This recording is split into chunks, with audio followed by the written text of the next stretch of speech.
Assalamualaikum warahmatullahi wabarakatuh. Kami dari kelompok 7 akan mempresentasikan hasil diskusi kami mengenai obat-obatan di hipertensi beserta dengan penyakit yang menyertai dan juga populasi khususnya.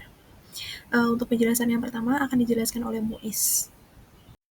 Baik, yang pertama terkait hipertensi dengan komorbid penyerta diabetes mellitus tipe 2. Nah, pedoman nasional untuk pelayanan kedokteran terkait penyakit hipertensi pada pasien dewasa menyatakan bahwa penggunaan ARB ataupun SI inhibitor ini pada nefropati diabetik itu wajib menjadi salah satu komponen terapi karena efek proteksi ginjalnya. Nah, seperti yang disampaikan sebelumnya, golongan S inhibitor ini yang bisa dipakai ada captopril, lisinopril, kemudian ada ramipril. Kemudian untuk angiotensin receptor blocker itu dapat digunakan obat-obat, golongan yang valsartan, kemudian losartan, candesartan, begitu. Kemudian alasannya seperti yang disampaikan sebelumnya bahwa, terkait efek protektif terhadap ginjalnya. Kemudian dapat juga digunakan kombinasi terapi. Nah, kombinasi terapi yang dianjurkan itu adalah kombinasi S inhibitor, ataupun ARB dengan golongan CCB, calcium channel ataupun diuretik thiazid.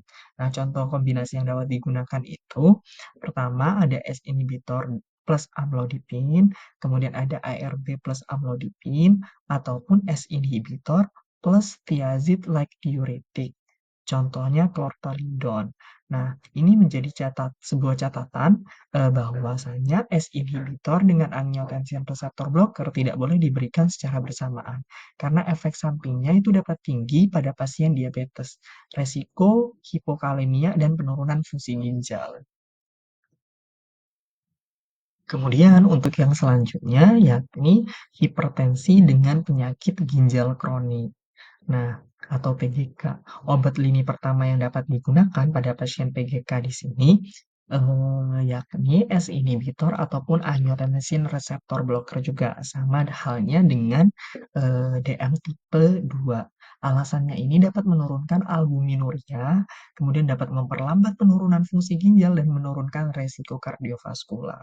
Nah, berdasarkan fungsi ginjal ini, apabila EGFR-nya itu kurang dari 30 mili per menit, kemudian per 1,73 cm kubik, itu thiazid tidak efektif. Nah, apabila thiazid tidak efektif ini harus diganti dengan golongan loop diuretik, contohnya furosemid.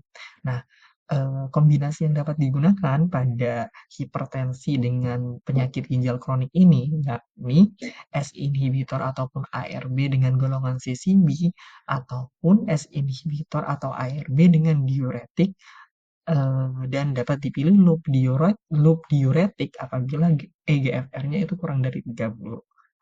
Sebagai catatan, di sini spironolakton itu efektif untuk hipertensi resisten, namun tinggi resiko untuk hiperkalemia pada penyakit ginjal kronik. Nah, khususnya bila EGFR-nya itu kurang dari 45 atau kaliumnya itu lebih dari 4,5 mEq per liter. Lalu, untuk pasien yang dengan asma dan juga PPOK, yang harus dihindari adalah beta blocker non-selektif seperti propanolol, nadolol, dan juga timolol.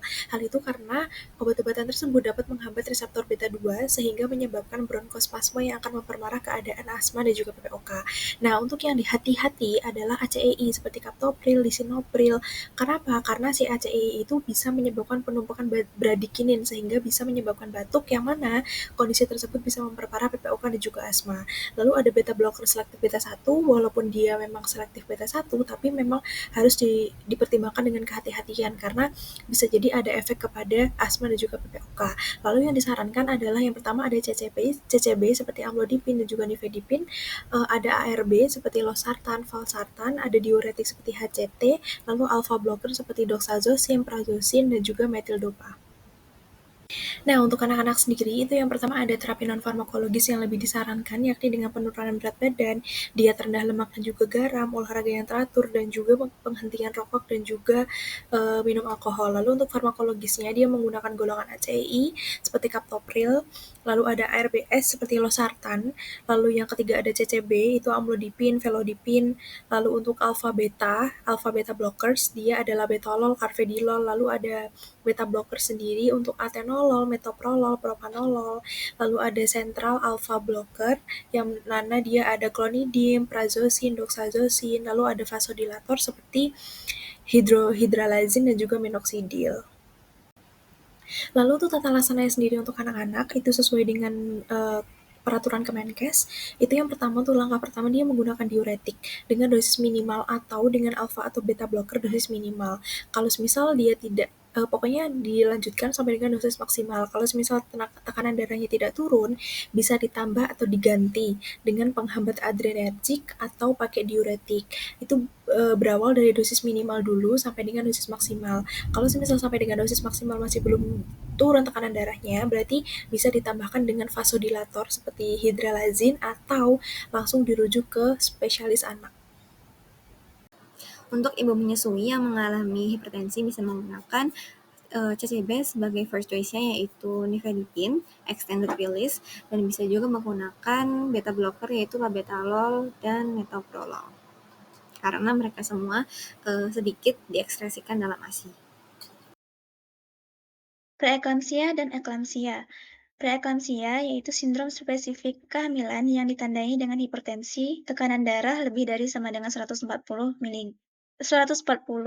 per 90 mmHg yang baru muncul setelah usia kehamilan 20 minggu.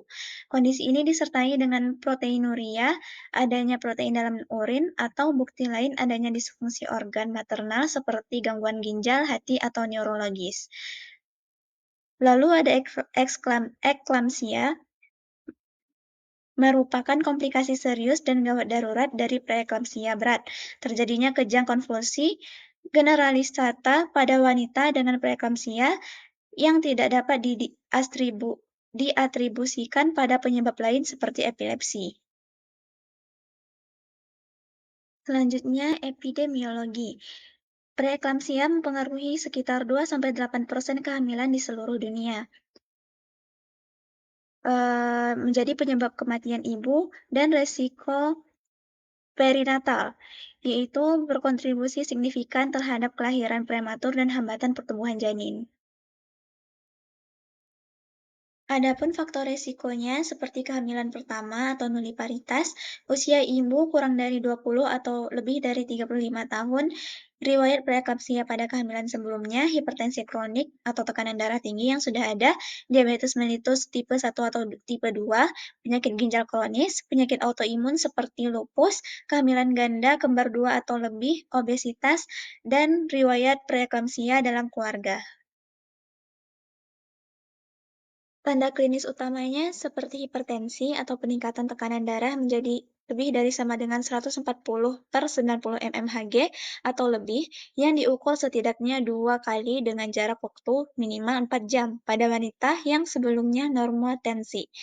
Lalu ada proteinuria, ditemukannya protein dalam urin lebih dari sama dengan 300 mg per 24 jam atau rasio protein atau kreatinin lebih dari sama dengan 0,3 yang mengindikasikan adanya gangguan atau kebocoran pada fungsi ginjal.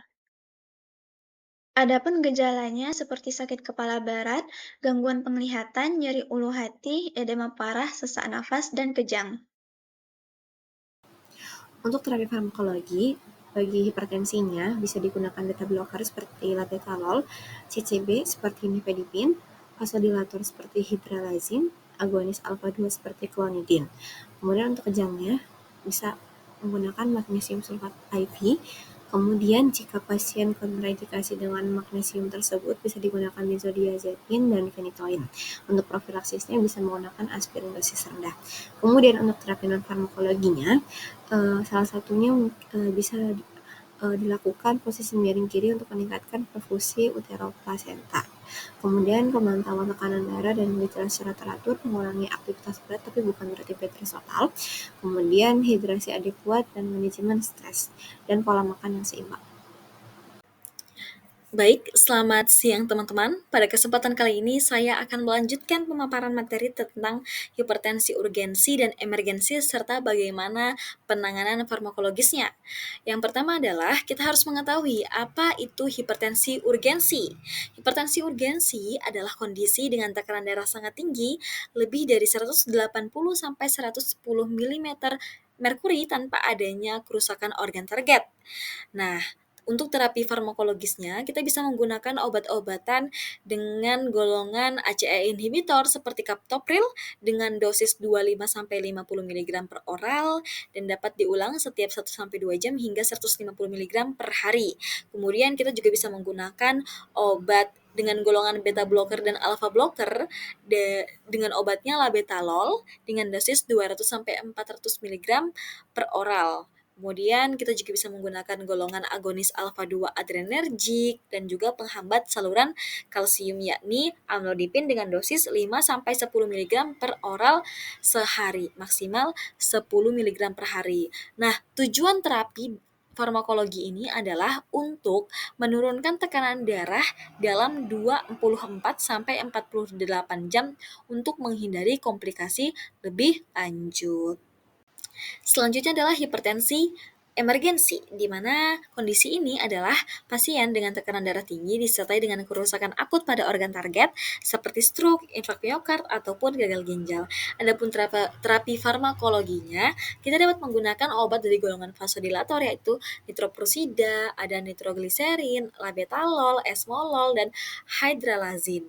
Kemudian faktor risiko utama dari hipertensi ini adalah usia, riwayat keluarga, merokok, diabetes, dan obesitas, serta mengkonsumsi garam berlebih dan alkohol. Adapun pemantauan dan penyesuaian dosis, pemantauan tekanan darah secara ketat sangat penting. Kemudian obat-obatan seperti labetalol, esmolol mempengaruhi detak jantung sehingga perlu pemantauan elektrokardiogram atau EKG, seperti itu. Isolat systolic hypertension atau hipertensi sistolik terisolasi. Ini adalah kondisi ketika tekanan darah sistolik meningkat sementara tekanan diastolik masih berada dalam rentang normal. Pada populasi lansia, kondisi ini sangat sering terjadi karena elastisitas pembuluh darah besar, seperti aortanya berkurang seiring bertambahnya usia, sehingga tekanan sistolik lebih mudah meningkat. Nah, ISH ini sebenarnya juga dapat muncul pada individu usia muda di bawah 40 tahun, tetapi mekanismenya dan resiko kardiovaskularnya cenderung berbeda dibandingkan dengan ISH yang terjadi pada usia lanjut. Dari sisi epidemiologinya, ISH paling sering ditemukan pada kelompok usia di atas 60 tahun, dan prevalensinya meningkat secara signifikan pada usia sangat lanjut. Bahkan dapat melebihi 50% pada individu berusia di atas 80 tahun. Kondisi ini penting untuk dikenali karena berhubungan erat dengan peningkatan resiko kejadian kardiovaskular seperti stroke dan gagal jantung. Walaupun jarang, kasus pada usia muda tetap perlu diperhatikan karena dapat menunjukkan pola hemodinamik yang berbeda dari ISH klasik pada lansia. Terapi farmakologi. Tujuan terapinya untuk menurunkan tekanan darah sistolik tanpa menurunkan tekanan darah diastolik terlalu rendah. Nah, pada lansia ini dimulai dengan dosis rendah. Lalu untuk ESH, obat yang paling utama atau first line-nya adalah thiazide-like diuretics dan calcium channel blockers karena keduanya paling efektif untuk menurunkan tekanan sistolik, terutama pada lansia. Dosis awal biasanya untuk indapamid 1,25 sampai 2,5 mg, untuk chlorthalidone 12,5 sampai 25 mg, amlodipin 5 sampai 10 mg. Lalu ACE inhibitors atau ARB untuk lisinopril 10-20 mg, valsartan 80-160 mg. Nah, ini bila digunakan pada komorbid tertentu seperti diabetes atau penyakit ginjal. Nah, jika target belum tercapai, kombinasi seperti CCB plus ARB atau CCB plus thiazide-like bisa menjadi pilihan yang sesuai. Beta blockers tidak termasuk dalam lini utama untuk ISH.